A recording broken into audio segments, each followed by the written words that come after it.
నేను బాసరా వ్లాగ్‌లో ఇది చెప్పడం మర్చిపోయాను.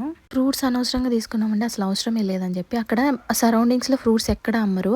ఓన్లీ పలకలు అవే అమ్ముతారు. గుడి లోపల ₹200 ఒక బాస్కెట్ లాగా అమ్ముతున్నారనమాట. అవి ఎవరో 2 తీసుకొని ఆల్రెడీ పూజకెళ్ళేసి వస్తున్నారు. ఆమెడేంటంటే మేము ఒకటి వాడామండి, ఒకటి ఎక్స్‌ట్రా ఉంది రిటర్న్ తీసుకోండి అని అడుగుతున్నారనమాట అక్కడ. నేను అనుకున్నాను ఇది అవసరమేమో నిజంగా ఒకసారి అడిగి దాన్ని మనం తీసుకుందాం తక్కువ రేట్‌లో అని నేను అనుకుని ఎళ్లి అడిగితే తనేమన్నారంటే, "అవసరమా అండి నిజంగా?" అని నేను అడిగితే, "అవసరమే అండి. మేము ఒకటి వాడాము. ఎక్స్‌ట్రా తీసుకున్నాము మేము. అతను రిటర్న్ తీసుకోమంటే తీసుకోవట్లేదు" అన్నట్టు చేసింది. తర్వాత తెలిసిందేంటంటే అసలు అవసరమే లేదు ఫ్రూట్స్. ఆమె మాకు 100కి ఇస్తా అని చెప్పి మళ్ళీ 200 వేయించుకుంది. నాకు భలే బాధ అనిపించింది తర్వాత.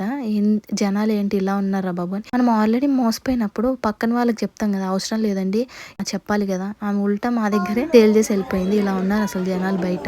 అదే ఆమె ప్లేస్‌లో నేనుంటే తీసుకోకండి అని చెప్పేదాన్ని. ఆల్రెడీ మేము మోసపోయాము. 100కి ఏముందిలే అనుకునేదాన్ని. ఫుల్ వీడియో చూసేయండి. వీడియో నచ్చితే లైక్ చేయండి.